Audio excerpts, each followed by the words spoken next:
dernier quart d'heure de Smart Bourse chaque soir, c'est le quart d'heure thématique et une fois par mois, nous parlons de finances solidaires, d'économie sociale et solidaire et d'économie à impact plus précisément avec Frédéric Villot à mes côtés en plateau. Bonsoir Frédéric. Bonsoir Grégoire. Vous êtes le fondateur de Mediatico, donc le média de l'économie sociale et solidaire et de l'économie à impact. Frédéric, comment démarre cette année 2022 là, sur le front de l'économie sociale et solidaire, sur le front de l'économie à impact en général, à l'aune notamment de la présidence française du Conseil de l'Union européenne qui a démarré?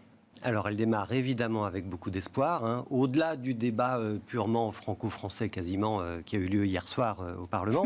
Mais quand même, on attend des actes. Alors, les acteurs de l'économie sociale et solidaire, ils regardent avec beaucoup d'intérêt cette histoire de SMIC européen dont a parlé Emmanuel Macron dès le mois de décembre. Il y a aussi cette journée du 17 février à Strasbourg, une journée spéciale sur l'économie sociale en Europe. Alors, Mediatico y sera. Ce sera en présence d'Olivia Grégoire, la secrétaire d'État en charge de l'économie sociale, solidaire et responsable. Ce sera aussi et surtout en présence de Nicolas Schmit, donc le commissaire européen en charge de l'emploi, qui doit fixer des priorités, ses priorités d'action. Alors, ce qu'on dit en ce moment, c'est qu'il va parler de développement de l'économie sociale en Europe, de financement, probablement d'outils de financement innovants. Donc, j'attends un petit peu de voir. Est-ce qu'il va parler des social impact bonds? Est-ce qu'il va aller au-delà de ça? Est-ce qu'on va parler de garantie avec le FEI derrière? Bon, on va regarder ça d'assez près chez Mediatico.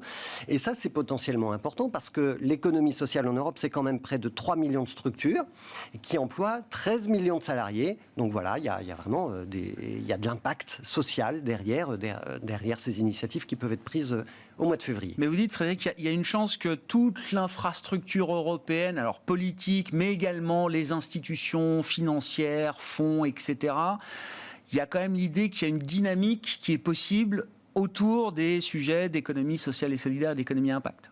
Il y a une dynamique qui est possible. Ouais.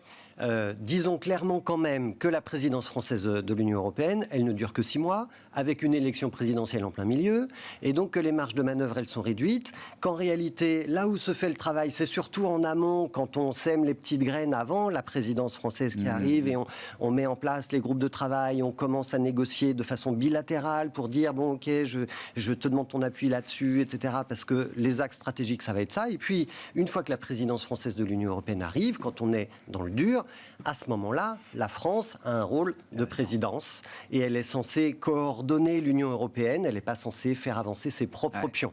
C'est avant que ça se passe. Mais voilà, ça se passe avant. On verra d'ailleurs, si tout ça a été bien préparé en amont, on devrait voir des résultats et des annonces, effectivement, oui, alors on attend de voir. Qui feront consensus. Bien sûr, la France a des alliés. Nicolas Schmit est carrément un véritable allié de la France sur l'économie sociale, ça c'est intéressant. Et il y a un instrument qui est très important, un outil aux mains de la France, c'est le fait de pouvoir inscrire à l'agenda les sujets des réunions qui vont se dérouler. Bien sûr. Donc là, oui, il y a un vrai levier possible. Qu'en est-il de l'environnement et de l'impact environnemental? Alors on attend de voir quand même, parce qu'Emmanuel Macron, il a parlé de cette taxe carbone aux frontières. Alors oui, très bien, quand on est engagé sur les enjeux environnementaux, on se dit bien sûr, il faut une taxe carbone aux frontières, mais alors comment elle va se mettre en place? Quelles vont être les conditions? Ça va toucher qui? Quel va être son niveau? Bon, là, on est dans le flou le plus total, donc on attend là aussi du concret. Et puis, on a la finance verte qui va essayer de se positionner, parce que pour avancer, elle a simplement besoin de rayonner davantage qu'au niveau français. En France, elle se structure, mais elle ne pourra vraiment démultiplier son impact que si elle agit au niveau européen. Donc là, on attend aussi de voir ce qui va se passer. Mais en même temps, comme dirait Emmanuel Macron, en même temps, il y a de la défiance, parce que vous savez qu'en 2020, l'Union européenne a adopté une taxonomie de la finance verte. Donc c'est un gros catalogue, des activités économiques qui sont bienfaisantes, bénéfiques pour l'environnement. Et sur cette taxonomie, eh bien, les investisseurs à impact, ils se positionnent. Et ils vont devoir rendre des comptes à partir de cette année. Donc c'est super intéressant au niveau de la transparence, sauf que Emmanuel Macron, il a dit, et il a même redit hier au Parlement, qu'il voulait faire entrer le gaz et le nucléaire dans cette taxonomie européenne, donc dans cette liste d'activités soi-disant bénéfiques pour l'environnement, alors qu'on sait très bien que le gaz, c'est une énergie fossile, ça vaut pas mieux que le pétrole en réalité, c'est une ressource finie, et on comprend ce qui se passe, c'est déjà déjà le fruit d'un compromis d'Emmanuel Macron avec d'autres pays européens, en particulier avec la Pologne sur le gaz. Et puis il a dit aussi que il voulait faire entrer donc le nucléaire dans cette taxonomie. Pourquoi ? Parce que ça, c'est le fruit de sa vision d'une énergie nucléaire décarbonée. D'accord, elle émet pas de CO2, certes, et il voudrait nous faire croire probablement que c'est une énergie neutre, voire bénéfique pour l'environnement, alors qu'on sait très bien que le nucléaire, il peut déclencher des catastrophes environnementales considérables, que ces déchets sont hautement radioactifs, donc ils sont dangereux, et qu'on en a pour très très très longtemps. Donc non, le nucléaire, moi je comprends pas qu'il puisse rentrer dans une taxonomie européenne. Donc c'est pas étonnant qu'hier Greenpeace ait fait une action. Ils ont pris des portraits d'Emmanuel Macron, ils les ont trempés dans du mazout, et puis voilà, ils ont fait une opération de com'.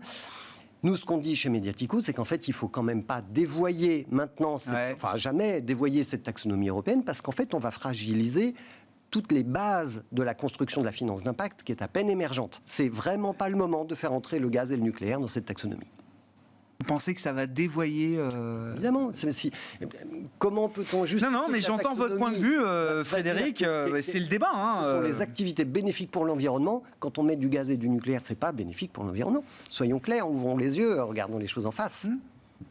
Enfin, vous voyez ce qu'on est en train d'essayer de faire pour limiter la hausse des prix à 4%, en faisant des chèques inflation, en entravant complètement les marges de manœuvre d'une entreprise publique comme EDF.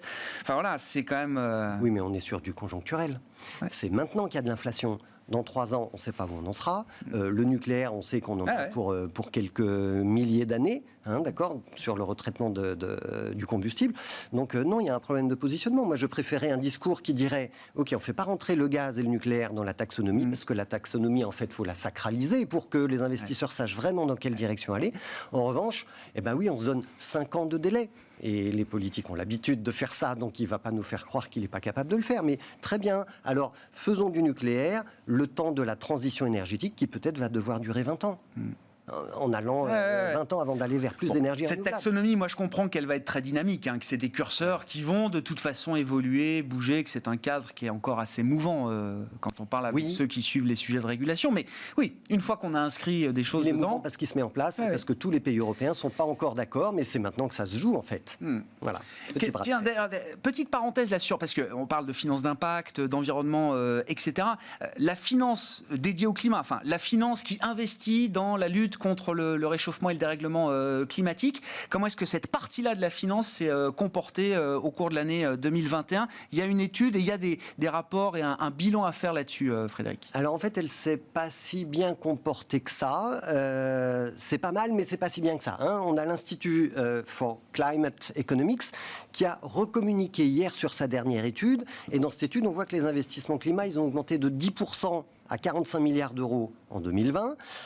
Et c'est une hausse qui est essentiellement due aux voitures électriques et aux voitures hybrides rechargeables. Sauf qu'on reste très en dessous des objectifs de la stratégie nationale bas carbone.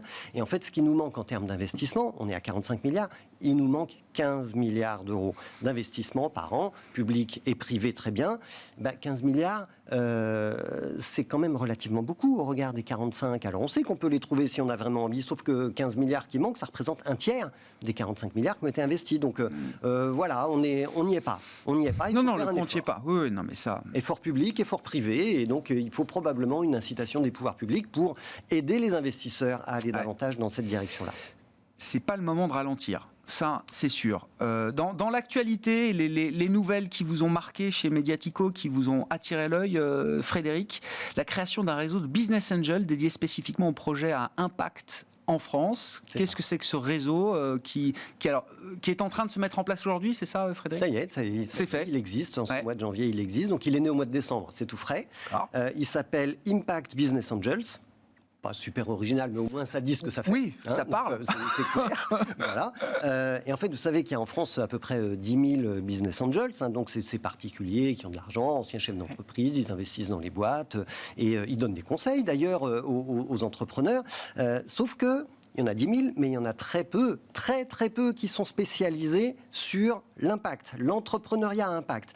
Et il y a un autre chiffre qui est intéressant, c'est qu'on sait que l'investissement à impact en France, c'est 4 milliards d'euros. Ça pourrait être plus.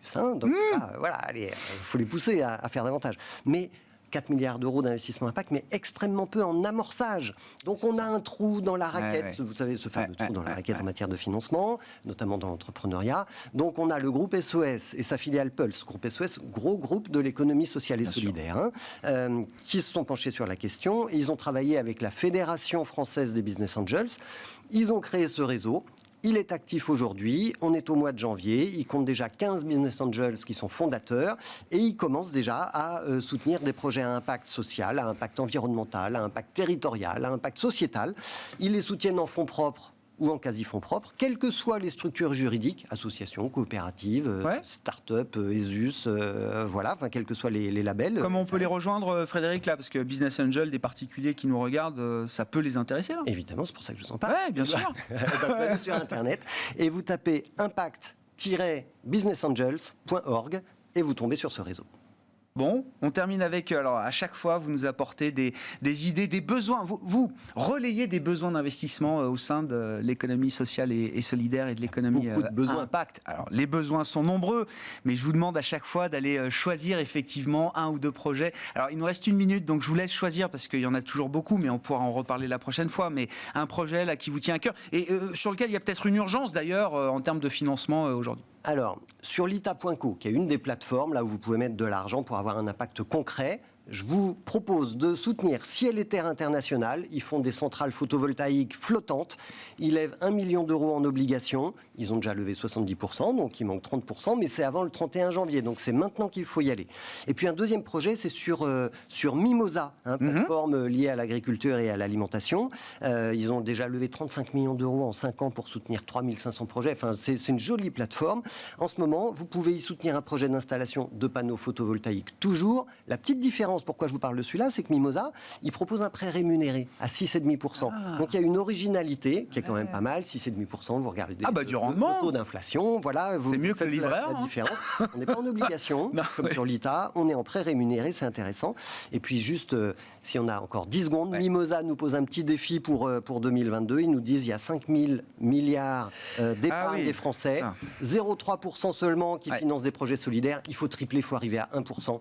Allez-y. Il y a une pétition sur le livret de développement durable. Sur le livret de développement durable, oui, bien sûr, parce qu'il flèche trop peu de ses avoirs sur les projets sociaux et durables. Merci beaucoup Frédéric de venir nous tenir informés chaque mois de l'actualité de l'économie sociale et solidaire et de l'économie à impact. Frédéric Vuillot, le fondateur de Mediatico, avec nous dans Smart Bourse ce soir.